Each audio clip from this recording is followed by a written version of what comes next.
Pop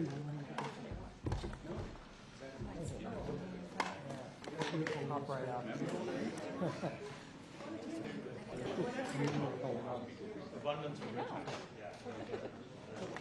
Outside stuff on the left.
Boy, what a group this is. These are the best.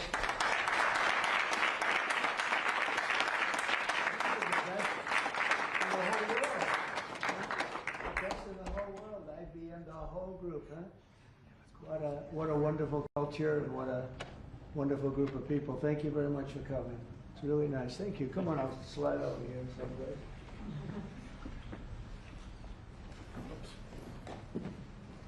For the media, I will tell you this is a serious group of people. Right? That's great. Thank you very much. Look at all of the, wow, look at the people, huh? It's seriously the biggest business people anywhere in the world, so I think it's a great tribute. Whatever they're teaching you well, right? Thank you very much. You're welcome to the White House as we celebrate Diwali, because they said there has to be a very heavy emphasis on the V, Diwali, the beautiful Hindu festival of lights, and that's what it is. It's a great festival and it's amazing people. I'm pleased to be joined by the Director of the National Intelligence and a woman that's done a fantastic job, Tulsi Gabbard, wherever you may be, Tulsi. Hi, Tulsi. FBI Director Kash Patel, who's really hitting his stride. Cash, where's Cash? Right. He is hitting his stride. That's the way we like it. Assistant Attorney General Harmeet Dillon. Harmeet? I'm right here, sir. Hi, Harmeet. And Pastor Paula White. She's been fantastic. She's been with us right from the beginning. We're greatly honored to be joined by the Indian Ambassador to the United States, Vinay Quattro. And it's very nice. You pronounce it perfectly. Ah, that's what. Oh, I wasn't too far off there. And his wonderful wife. And thank you very much. It's a great honor to have you. As well as our new ambassador to India. This is a nice, easy name, Sergio Gore. Sergio, congratulations, Sergio. You're going to do a fantastic job. And thanks as well to incredible Indian American business leaders, the biggest in the world, really. If you look at these companies, what they've done, the biggest in the world. CEO of IBM, Arvind Krishna, and Arvind, congratulations. I know you're working hard on a couple of jobs that I'm watching, and good luck with them, right? Yes. Good luck. It's amazing what you've done. Chairman and CEO of Adobe, and that Adobe is big stuff, and that's Shantanu Narayan. Thank you. Thank you very much, Shantanu. Nice to see you. Thank you very much. CEO of Micron Technology, we know what that is, Sanjay Marotta. Sanjay, nice to see you again. And CEO of Palo Alto Networks, Nikesh Arora. And I want to thank you very much for, and great success. It's a hell of a group of people. And in addition to that, we have a lot of other tremendously successful people gathered. On behalf of all Americans, let me also extend our warmest wishes to the people of India. I just spoke to your Prime Minister today. We had a great conversation. We talk about trade, we talk about a lot of things, but mostly the world of trade. He's very interested in that. Although we did talk a little while ago about let's have no wars with Pakistan. And I think the fact that trade was involved, I was able to talk about that.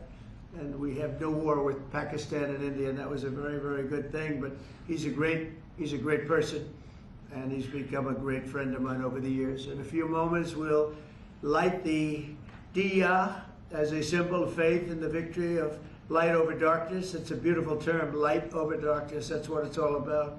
It's knowledge over ignorance and good over evil. During Diwali, revelers recall ancient stories of enemies defeated, obstacles removed, and captives freed. The glow of the diya flame reminds us to seek the path of wisdom and to work with diligence and to always give thanks for our many blessings. And we do have many blessings. Everybody in this room has many blessings. And even I will say, I'm not going to use the word fake news. I refuse to use it. The media has some good blessings.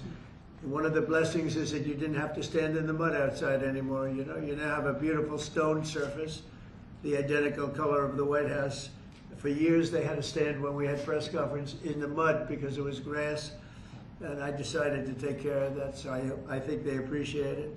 As we look back in the past year and really look up to the next number of years and hopefully decades and centuries, we've got much to be thankful for. And think of it, a year ago we were a dead country. This country was a dead country, and now we're the hottest country anywhere in the world. These guys can testify to that because I know this. I watch their stock prices, and they're like rocket ships, right? Do they ever stop? Let's keep it that way, right? Let's not talk about it, right?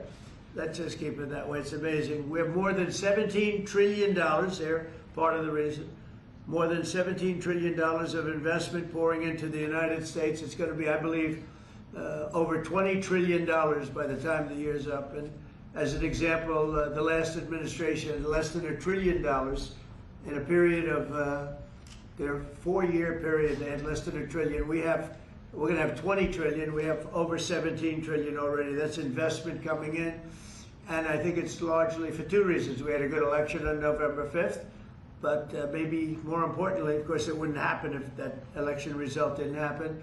I think much more importantly, we have tariffs that you build in the United States, you don't have a tariff to pay. You build outside and you have to pay a tariff. And we're taking in money at a level that no other country has ever seen. There's never been a country, I don't think, fellas, you agree with that? There's never been a country with an investment in less than a year, actually to be exact, less than 9 months, of $17 trillion, right? And I know you're all participating, aren't you, huh? So that's really good stuff. The economy is roaring, the incomes are rising, and small business confidence is at the highest level in over a decade. So the confidence levels, which means something, they think over the last 10 years, I don't think they go beyond that, We have the highest level of confidence in our economy. Gasoline prices are way down. Grocery prices are way down. Energy prices are way down. Mortgage rates are down. We have a real stiff at the Federal Reserve. I can't help that. But he's going to be leaving soon. And inflation has been defeated. But even though his rates are too high, the economy has been amazing. Our border is secure, totally secure. We had nobody in the last 4 months coming through illegally, which is actually hard to believe because, you know, they give me those numbers, but essentially it would be just about nobody. They actually say zero. That's actually hard to believe. You have zero when you had millions pouring across a year and a half ago, 2 years ago, but we have it down to practically nobody. And they are coming in, but they're coming in legally. And we're forging peace all over the world. We're putting America first. We're getting everybody to sort of get along. And I just got a call from the Middle East. We're doing very well there. We have many, many countries, as you know, signed on to peace in the Middle East, and nobody thought they'd ever see that happening. The Hamas situation, where they're pretty violent people, I would say, that we could put that out in 2 minutes. We're giving them a chance. You know, they agreed that they'd be very good, very straight. They wouldn't be killing people, and they have killed people. That wasn't the deal we made. But if they don't honor the deal, they'll be taken care of very quickly. But I'd rather not have to do that. But we have total peace in the Middle East. We have levels of friendship with everybody, and every countries that hated each other now love each other.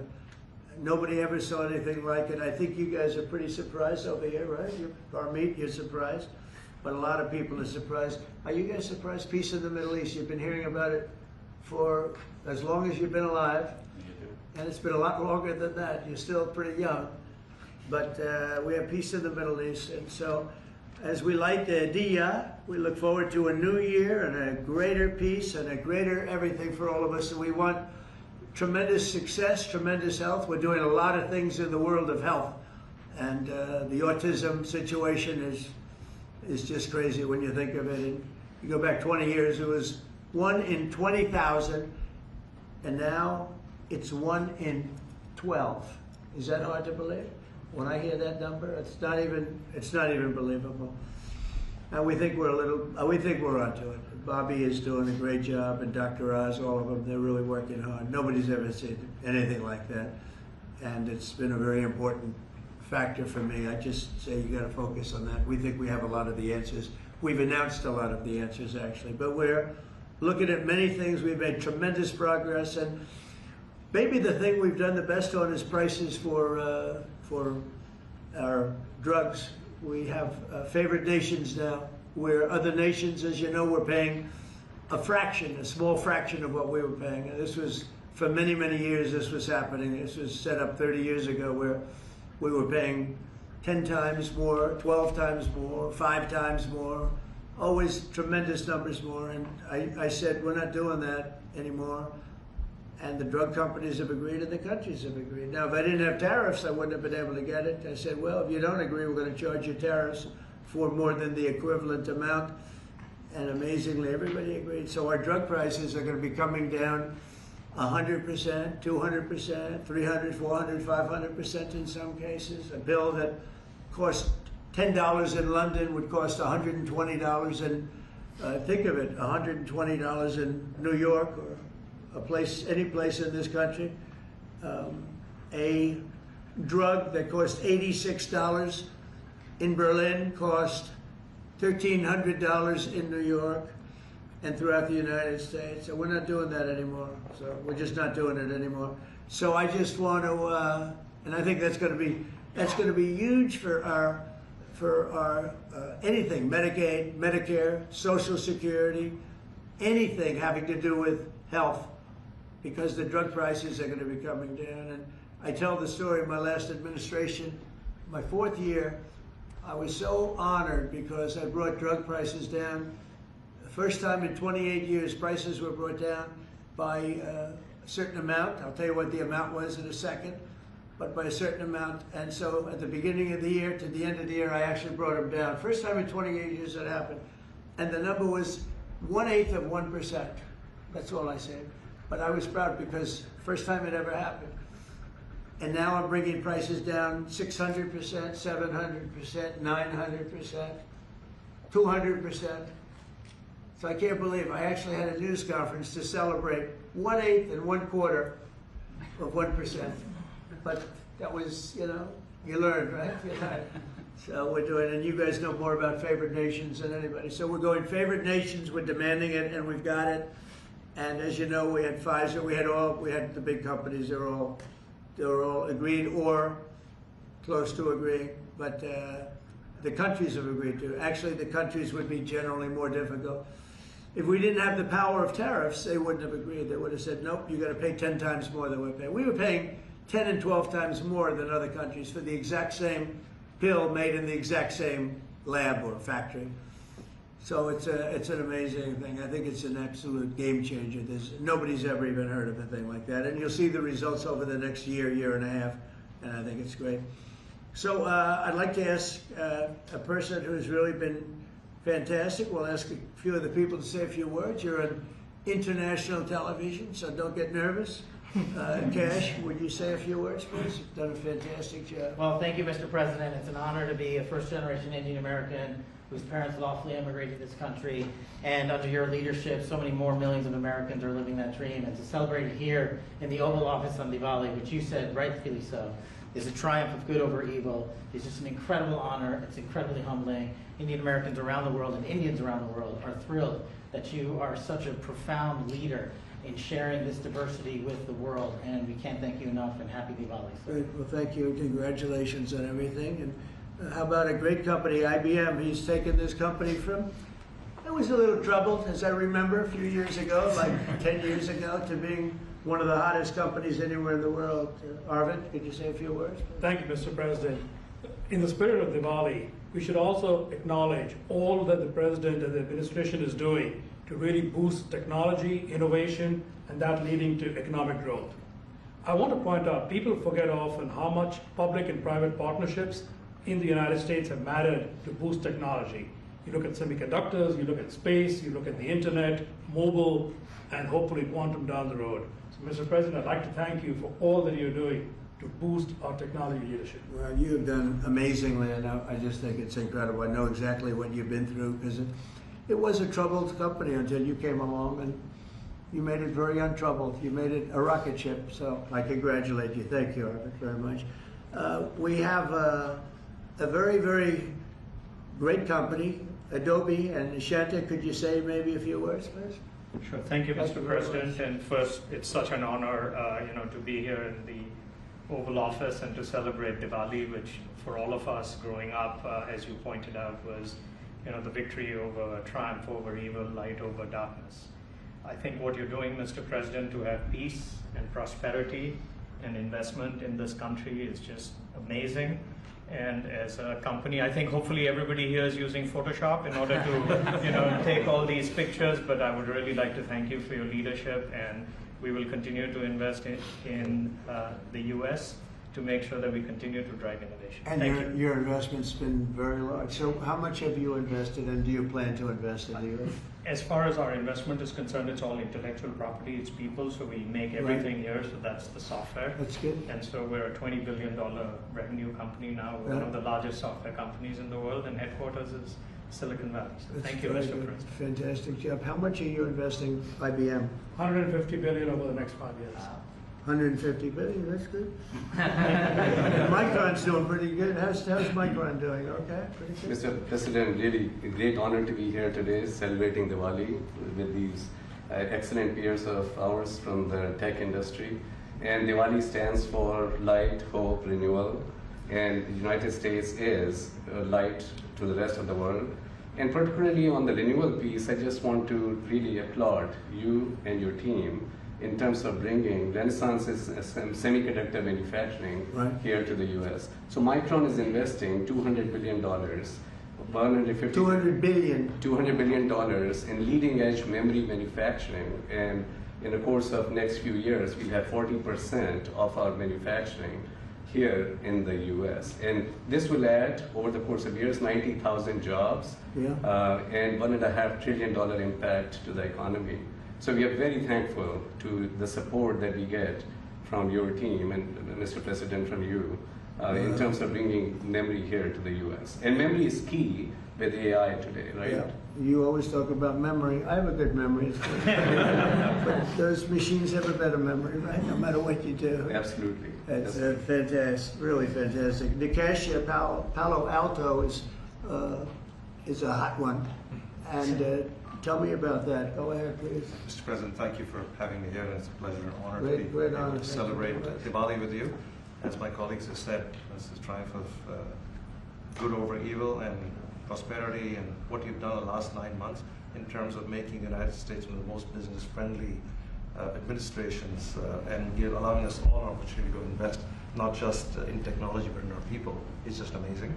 We are now the largest cybersecurity company in the world, and we just recently Wow, that's good. recently spent $25 billion in sourcing technology. So all cyber security is made in the United States, because we believe that the next bastion in the world is going to be a cyber war, and we just want to make sure we are prepared as a country, and we make sure all of our companies and our critical infrastructure. Fantastic job. It's amazing what you've done. And all of these people, to me, they mean two things. Big investment, but the big investment I like because of jobs. It's tremendous number of jobs that they've produced. Would you say a couple of things about your great company, please? Thank you, Mr. President.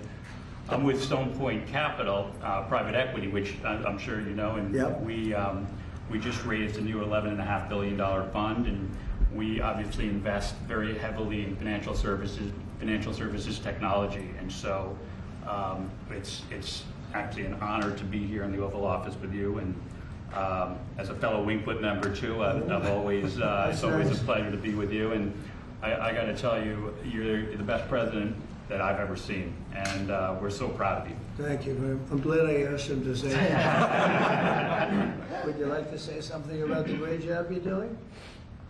Right here? Anybody back here? These are all incredible people that everybody looks, in the business world, everybody looks up to. Please, go ahead. Would you like to say something? Thank you for your Go ahead, leadership. please. Thank you for your leadership. I like that. I love this. I didn't ask him. I'm running a tech business for Thank you. 21 years. We build products on AI and machine learning. Thank you, Mr. President. And it's going great, right? Yes. Good.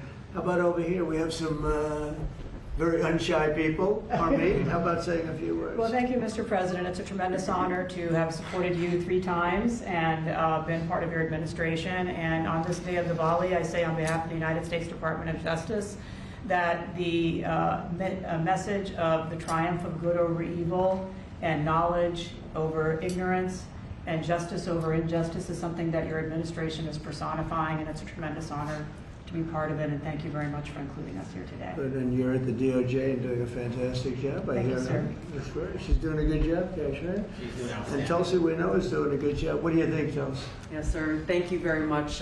You are doing today what you have done throughout your time in service, is bringing people together from all across the country and all different backgrounds. And this day is, of course, very special to so many of us, because while it is the celebration of hope and light and renewal, we can never forget that the source of that hope, light, and renewal comes from God's love for every single one of us. And so today we celebrate God, His love, and the blessings that He has shared with all of us. Oh, fantastic. Thank you all very much. Anybody like to say anything? Or would you like to say something, please? Mr. President, let me start first of all by expressing a deep sense of gratitude for opening up White House, Oval Office, your home, to mark Diwali. It's a festival of lights which is celebrated by over 1/5 of humanity. And as Cash said, you are showcasing the strength of diversity through this celebration. So it's truly a great honor, and thank you very much for that. May I also, on behalf of my Prime Minister and my own behalf, wish you and your loved one a very, very happy Diwali greetings, particularly to over 5 million strong Indian diaspora in the US. Right. And may I close by making a wish, which is normally we do for Diwali. We wish that the light of Diwali continues to shine on your success and on the strength of India-US partnership. Thank you very much. Spoke to him today. He's doing well. And your country is doing very well, you know that. Thank you, Mr. President. So we're supposed to light something, but I thought maybe because he's had such an outstanding year, I'm going to ask Arvind to maybe do the honors. Can you handle it for me, Arvind? I think you might do a better job than me. So if you could take care of that, it'd be great.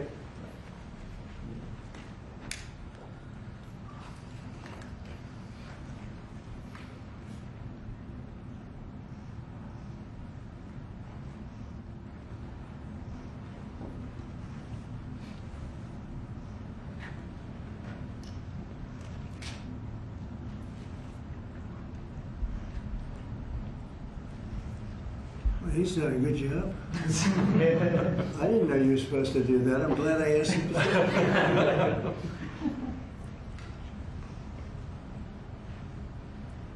Would you like to come to light? Yeah, if you want.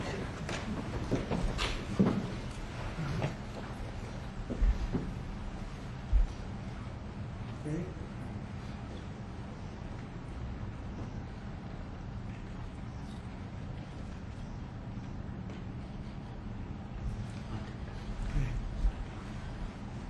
Thank you, Mr. President. Thank you all. Thank you.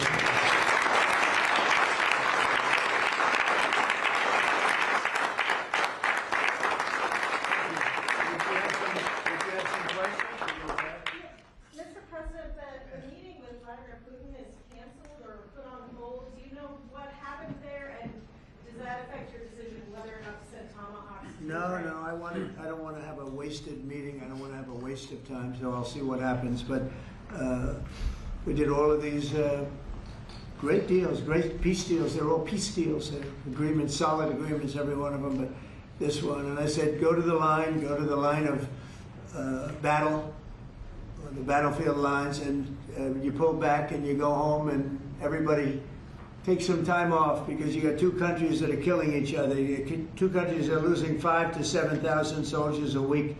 So we'll see what happens. It's we haven't made a determination. Mr. President, are you asking the Justice Department to look into the federal investigations into you and look for compensation, and how much are you asking for? Who's asking for what? Are you asking the Justice Department to pay you compensation Whose for compensation? your federal investigations into you? Are you asking them to pay compensation, and how much? Into me? I don't get any compensation. I do it for nothing. I gave up my salary. Into me? No, it's going to be the Justice Department. Are you asking them to pay you compensation for the federal investigations that happened to you?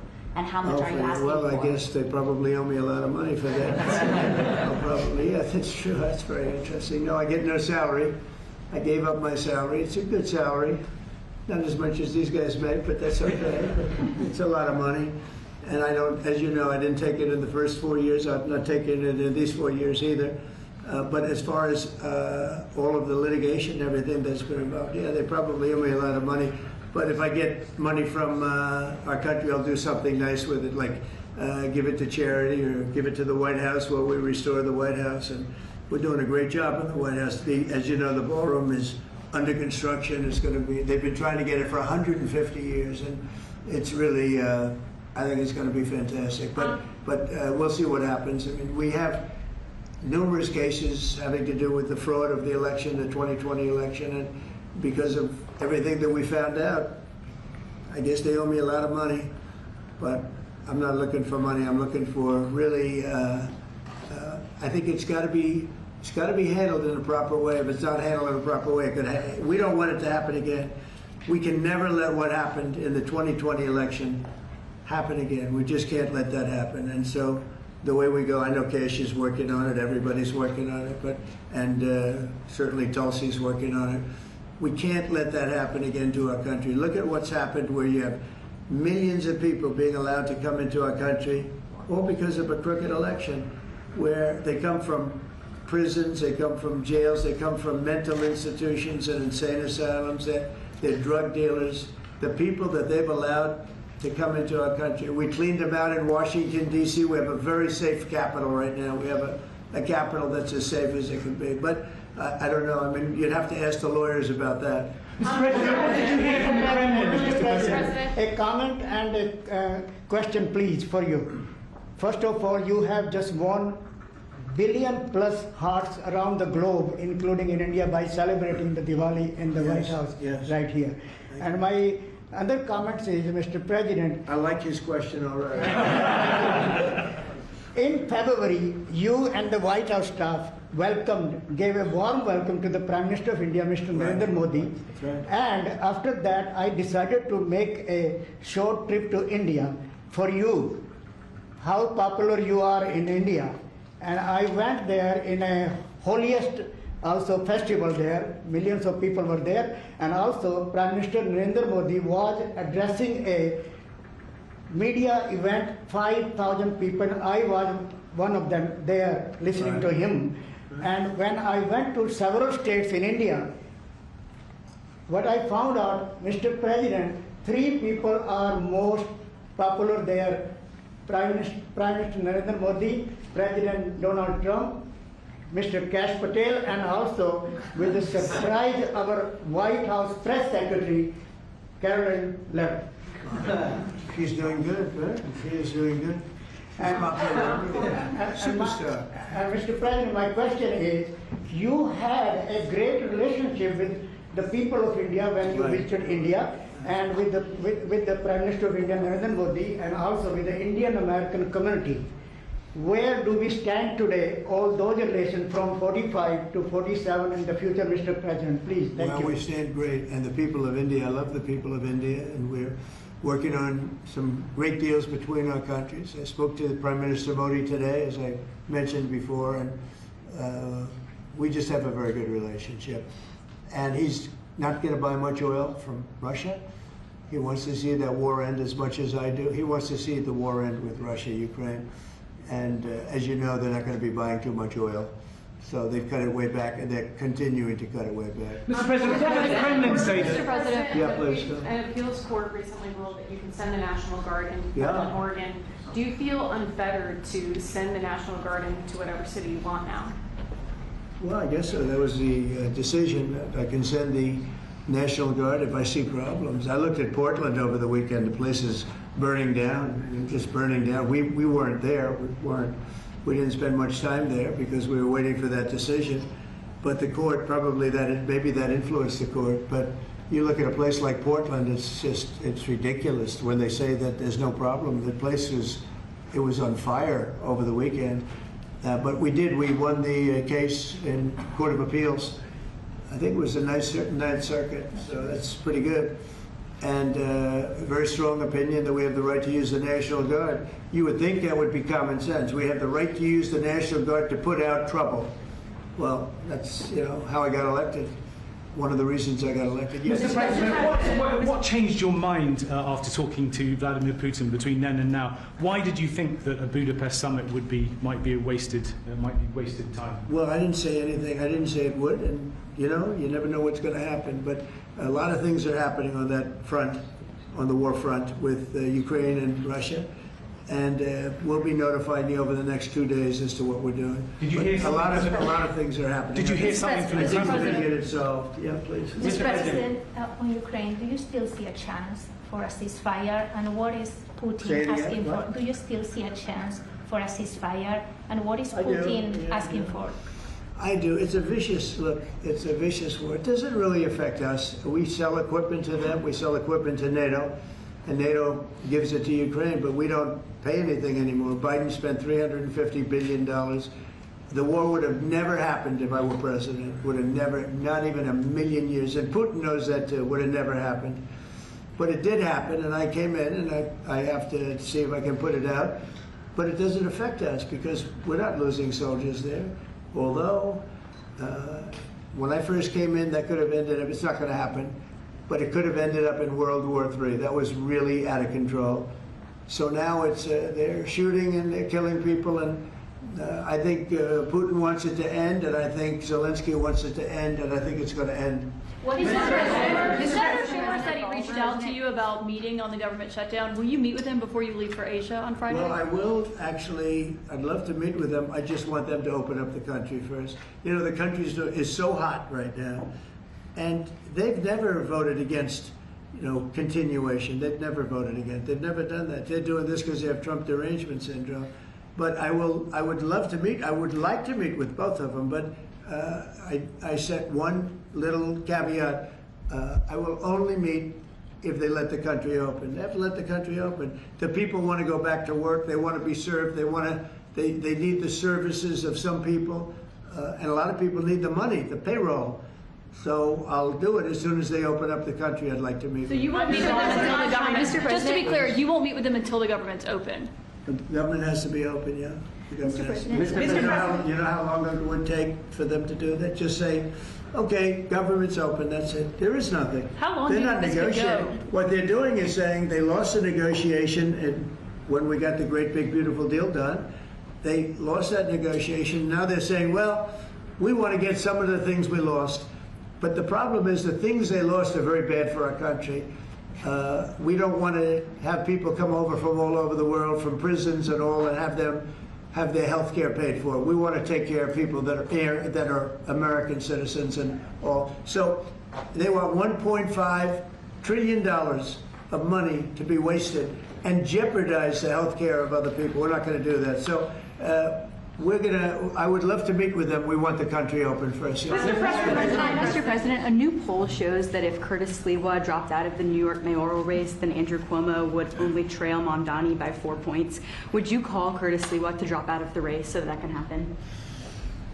Well, I looked at the polls, and looks like we're going to have a communist as the mayor of New York. It'll be very interesting. But here's the good news. He's got to go through the White House. Everything goes through the White House, at least this White House it does. And we'll have to see what happens. But if he dropped out, he's not going to win. And not looking too good for Cuomo either. But maybe, I don't know, if he dropped out, maybe Cuomo would have a little bit of a chance, but not much.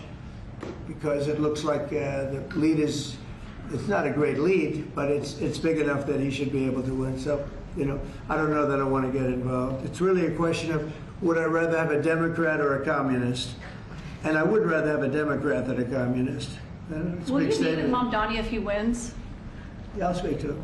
Mr. President, I have an obligation to speak to him, but I love New York. I've always loved New York. I just can't believe a thing like this is happening. I left New York, and we had a mayor, de Blasio, who was a disaster, but when I left, it was sort of before he could really take hold. And boy, New York was a hot city, and now it's sad to see what's happening, frankly. And with the communists in charge, look, you just go back 1,000 years. I mean, it's been done many times, 1,000 years. It's never worked once, so it's not going to work now either. On your Mr. President, you're building your ballroom right now. They're also building the Obama Presidential Library. I'm wondering if you've He seen. needs help. Have you seen pictures of the architecture and Yeah, what I do you think did. of it? It's not too pretty. No, but it's closed. It's stopped. They ran out of money. I mean, he's building a library / museum. You call it some museum, and usually they call it library and museum. That's the official name. And they're stuck. And he wanted only women and DEI to build it. Well, that's what they got. And the construction workers are standing out there and saying, we want to be able to build it. I built a great building in Chicago, as you know, a big, beautiful building, one of the tallest buildings in the country. And we got it built very quickly, very well. And we used the construction workers of Chicago. They're great workers. They're great construction people. And I suggest that he get them involved. But they're hundreds of millions of dollars over budget. And I think it stopped. I'm reading these terrible stories. But that's the way our country was run under President Obama, too. Nobody knew it. Mr. President. Thank you, Mr. President. Russia remains China's top crude oil supplier in September. Are you considering tariffs on China? Well, I mean, you read the same papers as I do, but I don't have to read the papers because I'm the one. Right now, as of November 1st, China will have about 155% tariff put on it. And I don't think it's sustainable for them, so I want to be nice to China. But China's been very rough with us over the years because we had presidents that weren't smart from a business standpoint. Some were good politicians, some weren't even good politicians, but they allowed China to take advantage of us, and every other country. to take advantage of us. If you see, I made a deal with the European Union. I made a deal with Japan, with South Korea. Made a lot of these deals that are great deals, and I was able to do it. It's really national security. I was able to do it because of tariffs. And we're getting hundreds of billions, even trillions of dollars paid into the United States. We're a very rich country again. We'll start paying off debt. We'll do a lot of things. We'll probably make a distribution out of some of the tariff money. I think we're going to make a distribution over the next fairly short period of time to people, because we took in so much money from the tariffs. Just European Union, $650 billion. Japan, $550 billion. South Korea, $350 billion. That's even a lot of money for you guys, right? That's not bad, right? But no, we're taking in a lot of money, and it keeps people like this here, because that's why they're coming in. I mean, you wouldn't be, I mean, I'm not going to speak for you, but generally they won't be coming in if it weren't for tariffs. They come in here, and they don't have to pay any tariff. If they do it outside, they pay a lot of money, a lot of tariffs. The money comes to us. And in order not to pay the tariff, they come and they build here. That's why we have more plants under construction than we've ever had in the history of our country. And you wouldn't think it's complicated, but you would have thought somebody would have done this a long time ago, sitting in this beautiful seat behind what's called the Resolute desk. You know that, right? This is a very famous. This is even more famous than any of your desks. But your desks are good. Your desks are very good. I'll follow up on her question to you, because the New York Times is reporting that your legal team is seeking $230 million from your own Justice Department now in response to the investigations into you. It could be. Is that something you want your legal team to do? I don't know what the numbers are. I don't even talk to them about it. All I know is that they would owe me a lot of money, but I'm not looking for money. I'd give it to charity or something. I would give it to charity, any money. But look, what they did, they rigged the election. And as you know, we had, in one case, 60 Minutes had to pay us a lot of money. George Slobodanopoulos had to pay us a lot of money, and they already paid. You know, they paid me a lot of money because what they did was wrong. And you know, when somebody does what's wrong, now with the country, it's interesting because I'm the one that makes the decision, right? And you know, that decision would have to go across my desk, and it's awfully strange to make a decision where I'm paying myself.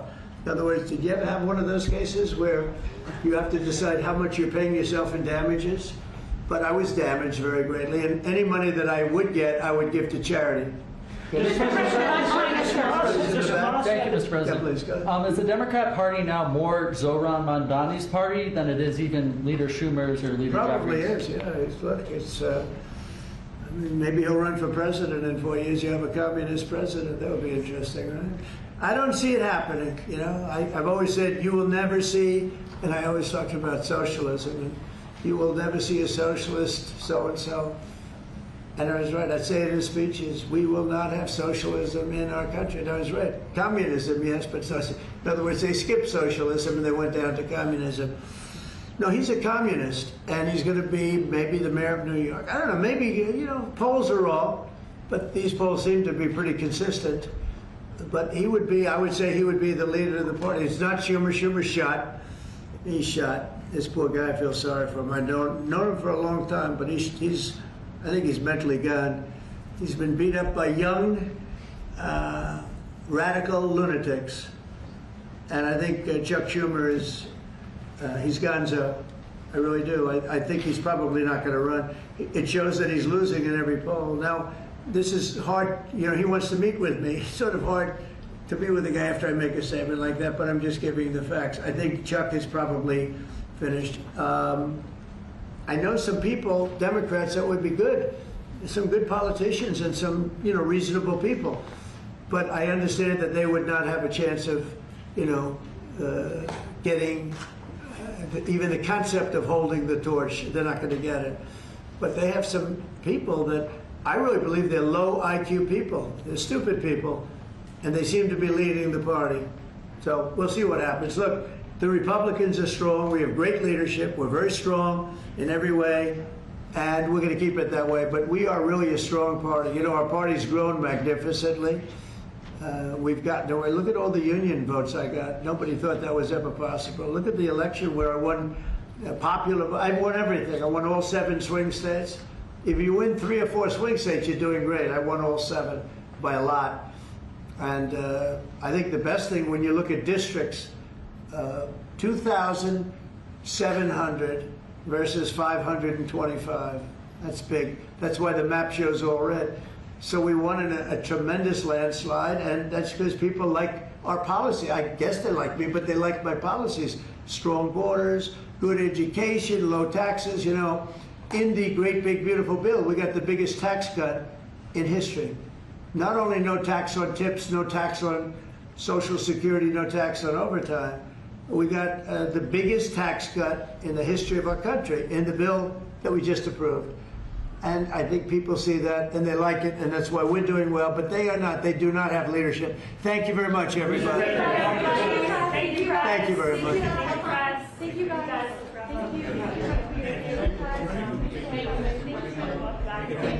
Great question. Thank you. Pulitzer Prize. Pulitzer, the greatest photographer. Tell them. Okay, see this man over? Does everybody know?